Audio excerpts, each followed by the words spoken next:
Welcome to the deep dive. Today we're tackling, well, maybe one of the most perplexing aviation mysteries ever, the disappearance of Malaysia Airlines Flight MH370. Our goal here is to really walk you through what we do know, the facts, the huge search efforts, the bits of debris that turned up, and also the many, many theories still swirling around.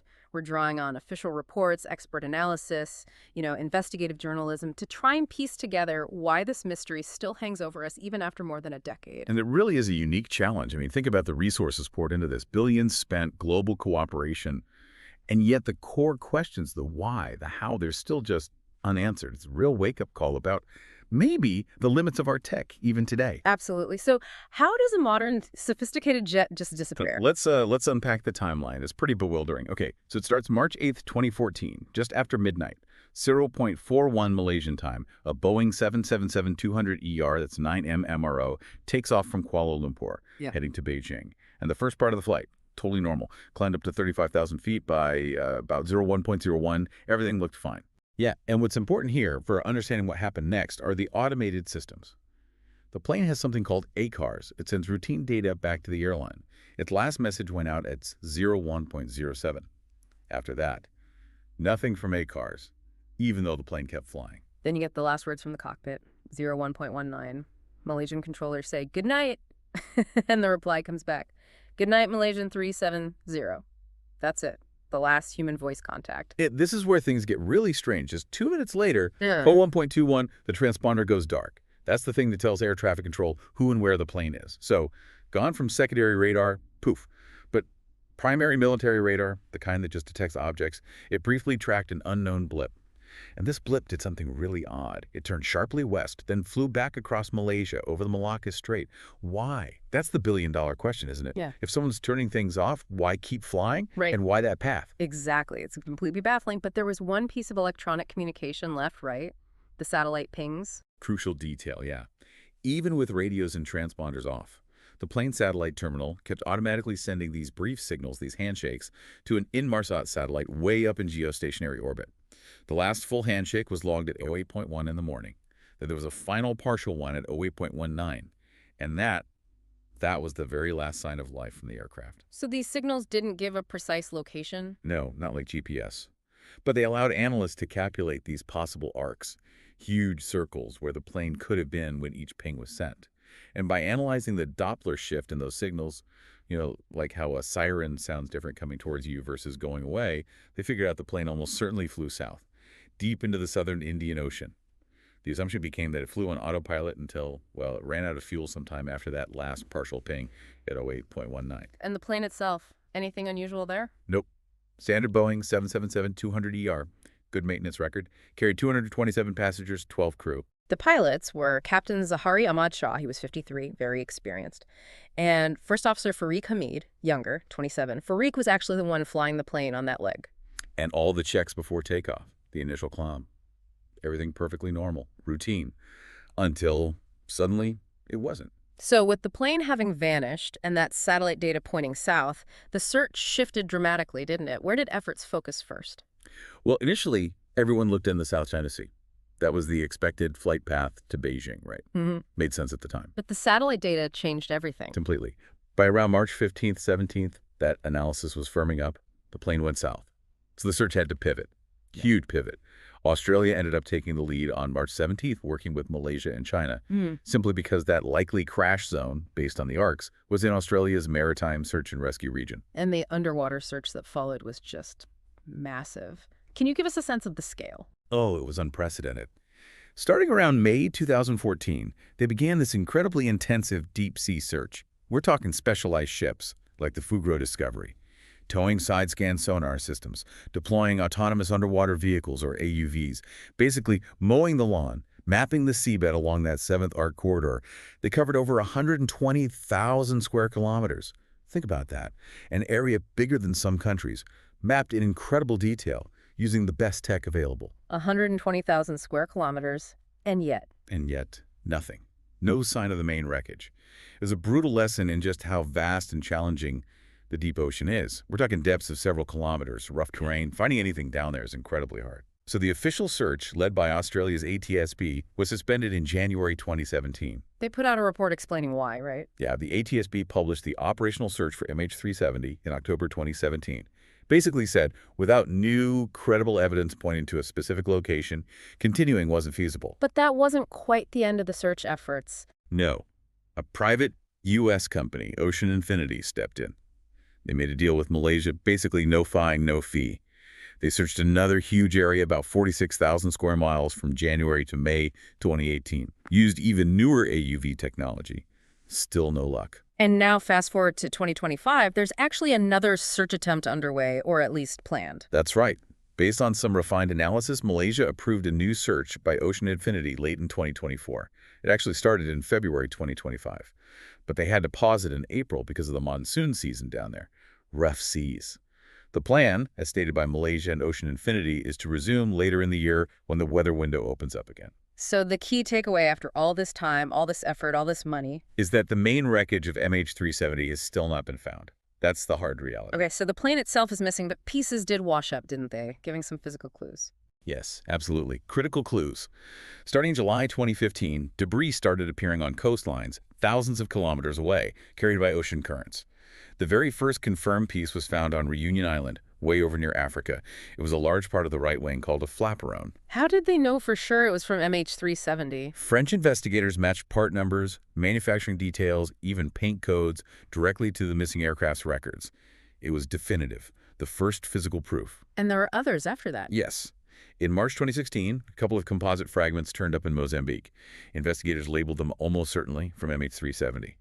Then in June 2016, on Pemba Island, Tanzania, a piece of the right outboard wing flap was found.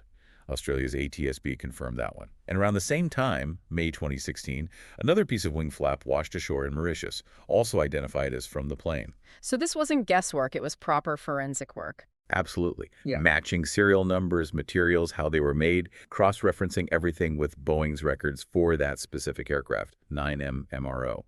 And what's really interesting is that drift modeling studies done by organizations like CSIRO in Australia showed that if the plane did crash in that southern Indian Ocean search area, this is exactly where you'd expect debris to end up, given the currents. It fit the pattern. Have there been more recent confirmations? Yes. Further forensic work, looking at things like the unique lightning strike protection mesh used in certain parts, has strongly suggested other pieces found later, particularly in Madagascar, nicknamed Tattly and Broken O, are also highly likely from MH370. So in total, you've got about 6 pieces positively ID'd and several more strongly suspected. Tangible evidence, but still just fragments. Which brings us back to the core question. With this timeline, the satellite data, the debris, what actually happened? Let's look at the main theories, remembering, like you said, there's no agreement. Okay, probably the most widely discussed, especially by official bodies like the ATSB, is depressurization leading to hypoxia. The idea is maybe there was a slow or sudden loss of cabin pressure. The crew becomes incapacitated due to lack of oxygen. The plane keeps flying on autopilot. A ghost flight. Like that Helios flight in 2005. Exactly. The ATSB chief, Martin Dolan, even said it was highly, highly likely MH370 was on autopilot for those final hours. It fits the lack of a distress call, the steady flight path south. That's the big problem. No wreckage.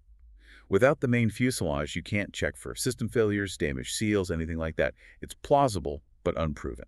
Right. Then there's the theory that always comes up, pilot involvement. Yes, the pilot suicide or deliberate act theory. Speculation focused heavily on Captain Zahari, his home flight simulator data, though investigators found nothing conclusive there. First Officer Farik was also considered. The fact that the turnback seemed to be under manual control, as the Malaysian report noted, fuels this. Someone was flying the plane initially after it deviated. But what did the official investigation find about the pilots themselves? They looked deep. Found Captain Zahari had no known history of mental health issues, no major financial problems, no signs of stress in his communications.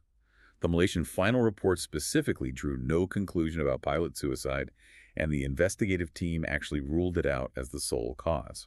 So, again, it's a theory, people debate it fiercely, but there's no definitive proof. Okay, so if not necessarily the pilots, what about someone else taking control? Hijacking. That's the third main area. Yeah. Hijacking or unlawful interference. Early on, there was focus on 2 passengers traveling on stolen passports, but that turned out to be unrelated, likely asylum seekers. Crucially, no group ever claimed responsibility. No demands were made. The 2018 Malaysian report said interference could not be ruled out, which sounds significant. Sure. But they immediately followed up by saying they found no supporting evidence for it. The lead investigator, Kok Soo Chun, specifically shot down theories about remote hijacking technology, saying there was simply no evidence for it. So it remains a possibility on paper, but with zero evidence. And the last category is some kind of catastrophic event on board, right? Fire or mechanical failure. Right. Mechanical failure or fire. Maybe a fire in the cargo hold, Right. or some critical system failure that cascaded. Officially, though, this is seen as unlikely to explain the specific sequence of events, the communications being turned off sequentially, the deliberate turn. The Malaysian report found no prior maintenance issues that would point to this. They ruled out a sudden equipment malfunction causing the turnback. A key point they made was about the emergency locator transmitters, the ELTs. All 4 failed to activate, but the debris found showed no signs of explosion or fire damage that would explain such a simultaneous failure. So no strong evidence for this either. Wow. So you look at all these possibilities? And none of them fit perfectly. They all have pros, they all have cons, things they explain, things they don't. And the Malaysian report, despite ruling out suicide and mechanical failure as direct causes for the deviation, Couldn't say why it happened. They confirmed the deviation was manual, but the ultimate cause, undetermined. The ATSB leaned towards hypoxia. But that's still an inference. Independent analysts are still split. so the bottom line remains, Without the main wreckage, the reason cannot be determined. That's the official and, frankly, deeply frustrating conclusion. let's talk a bit more about those official investigations. Malaysia led the main safety investigation, releasing that huge report in 2018. Yes, 1,500 pages. It laid out all the known facts, meticulously flight path, communications timelines, search efforts, debris analysis. But as we've said, its key finding was essentially that it couldn't find a definitive cause. It confirmed the manual turnback, the plane's airworthiness, the lack of obvious stress or motive in the crew. It left the door open to unlawful interference, but stressed, again, no evidence for any specific scenario. It just couldn't close that door entirely. And Australia's role was more focused on the search itself. Primarily, yes. The ATSB provided incredible technical expertise on the search operations, the satellite data analysis, the drift modeling. But their mandate wasn't to determine the cause of the disappearance. That fell to Malaysia as the state of registry. China was involved too, representing the largest group of passengers, but didn't issue its own separate findings. So officially on the international stage. The case remains unsolved. No final cause declared by any authoritative body. And as we mentioned, bringing it right up to mid-2025, the case is still technically open. Ocean Infinity search started, paused, and might resume. That's the current state of play, waiting to see if that search resumes, and crucially, if it finds anything. No new debris has washed up since 2016-2017, so without new physical evidence.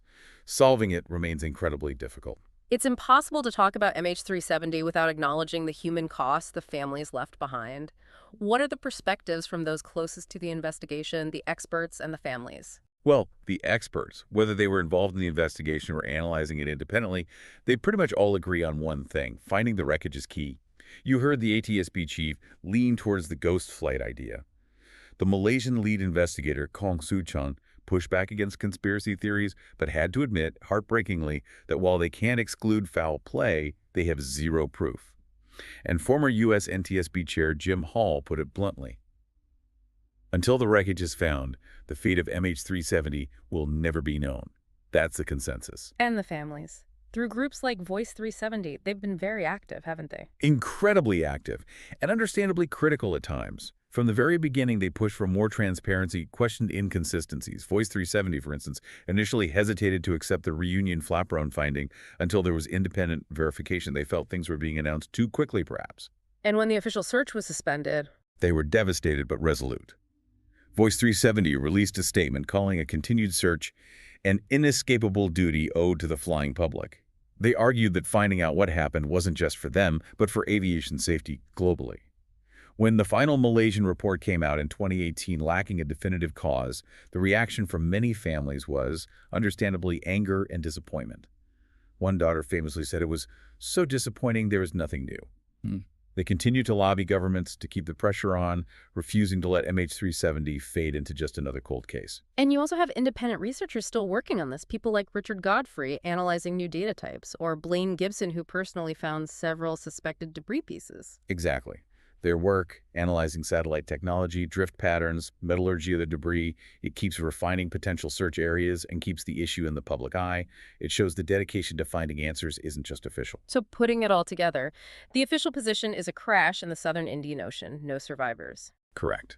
But the why and the how, those remain massive unanswered questions. The ambiguity is profound, especially for the families who've lived with it for so long. And so we're left with this enduring enigma, MH370, a modern jet, experienced pilots, a search effort of unprecedented scale, a few fragments washed ashore. But still, no final answer. Right, and the core issue, the roadblock, is the missing wreckage. Without it, every explanation, hypoxia, pilot action, hijacking, failure remains a theory, debated but unproven. It's a powerful reminder, isn't it, that sometimes, despite all our knowledge and technology, the conclusion is simply, we don't know. And accepting that uncertainty is hard. It really is. Which leaves us, and you, with maybe a couple of things to think about. Firstly, what's the responsibility now for global aviation bodies to make sure something like this can't happen again, especially with today's tracking tech? And secondly, what does this whole enduring mystery tell us about the limits of what we can know, what technology can reach, even in this incredibly connected world we live in? Thank you for joining us on this deep dive.